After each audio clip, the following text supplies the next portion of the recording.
Assalamualaikum warahmatullahi wabarakatuh. Dalam kesempatan ini saya akan membahas mengenai metabolit sekunder, yaitu alkaloid. Nah, jadi di tumbuhan itu dia memiliki metabolit primer dan metabolit sekunder.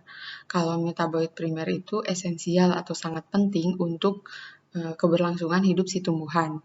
Sedangkan metabolit sekunder itu senyawa yang dibentuk untuk fungsi sekunder, contohnya pertahanan tubuh dari serangan hama, entah itu hamanya jenis bakteri atau jamur. Nah, golongan metabolit sekunder itu banyak ya, ada alkaloid, flavonoid, steroid, triterpenoid, glikosida ya. Nah, untuk yang sekarang akan kita bahas adalah alkaloid. Apa sih itu alkaloid ya? Jadi alkaloid itu kan berasal dari kata alkali dan oid ya. Alkali itu artinya basa dan oid itu seperti ya atau mirip. Nah, alkaloid ini adalah senyawa basa yang memiliki atom nitrogen dan biasa ditemukan di beberapa tumbuhan serta mikroorganisme yang memiliki efek farmakologi tertentu. Alkaloid ini memiliki atom N nitrogen yang memiliki pasangan elektron bebas ya, sehingga dikategorikan senyawa basa. Mungkin sedikit mengulang mengenai perbedaan asam basa, ada beberapa teori ya. Kan ada beberapa teori seperti teorinya Arrhenius, bahwa senyawa yang bersifat asam adalah senyawa yang bisa melepas H+, ya. Sedangkan senyawa yang bersifat basa adalah yang bisa melepas OH-. Ya. Nah, pengertian asam basa menurut Bronsted-Lowry bahwa senyawa basa itu adalah yang memiliki pasangan elektron bebas, sedangkan yang asam itu yang tidak memiliki pasangan elektron bebas. Nah, adanya elektron bebas dalam atom N inilah jadi di alkaloid yang membuat si alkaloid itu bersifat basa.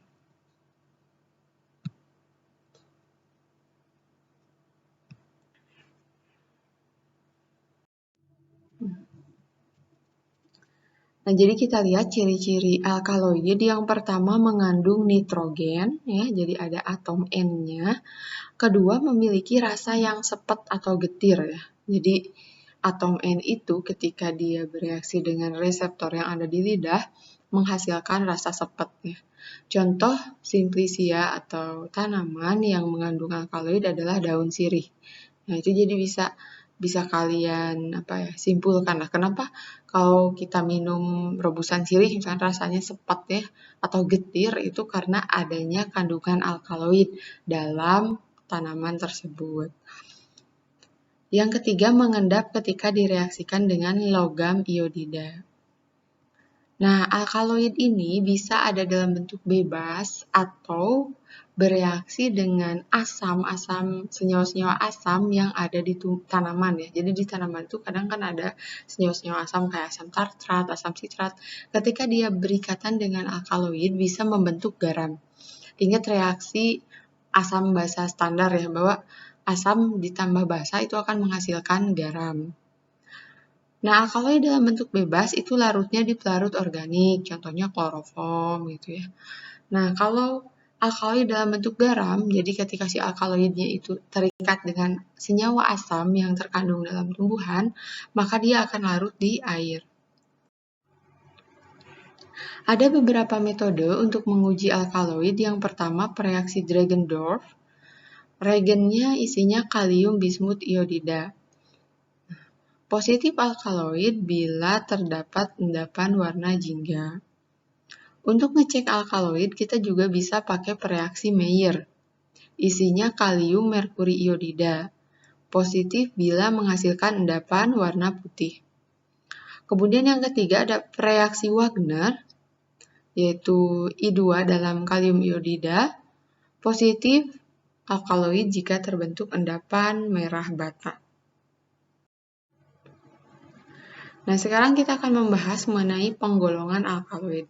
Alkaloid itu dibagi menjadi 3. Pertama, alkaloid sejati. Jadi, alkaloid sejati itu senyawa alkaloid yang merupakan turunan asam amino. Nah, dalam Dalam tumbuhan itu juga terjadi proses pembentukan senyawa kimia. Bagaimana cara terbentuknya alkaloid? Nah, senyawa prekursor atau senyawa baku, bahan bakunya itu dari asam amino secara general atau secara umum. Nah, terus alkaloid juga memiliki cincin N heterosiklik. Apa itu cincin N heterosiklik? Jadi N yang berada dalam dalam rangkaian ikatan yang tertutup ya, bukan rantai yang terbuka. Ada protoalkaloid ya, untuk penggolongan alkaloid jenis kedua, yaitu alkaloid yang merupakan turunan asam amino namun tidak memiliki cincin N heterosiklik. Ada juga pseudoalkaloid, yaitu alkaloid yang bukan merupakan turunan asam amino namun memiliki cincin N heterosiklik. Ini kita lihat gambarnya nih, yang pertama ada protoalkaloid ya. Turunan asam amino tapi N-nya tidak berada dalam cincin yang heterosiklik. Ini contohnya ini ya, N-nya itu ada di rangkaian terbuka. Kalau N-nya ada di sini nih, misalkan rangkaiannya tertutup, itu yang disebut heterosiklik. Tapi pada protoalkaloid, atom nitrogennya berada di rangkaian terbuka. Contoh senyawa alkaloidnya adalah efedrin ya, yang mungkin kalian sering dengar untuk obat batuk ya. Terus ada kolkisin ya, untuk inflamasi. Nah, sedangkan untuk alkaloid sejati itu cincin N-nya ada di cincin heterosiklik. Ini contohnya ada pirol, pirolidin ya. Ini ada di tanaman golongan pirol, ada di tanaman sirih ya. Nah, untuk pseudoalkaloid, alkaloid yang bukan merupakan turunan asam amino, contohnya turunan purin. Nah, contohnya adalah kafein ya. Kafein ini turunan purin, kemudian ada turunan steroid, contohnya konesin, dan turunan terpenoid, contohnya akonin.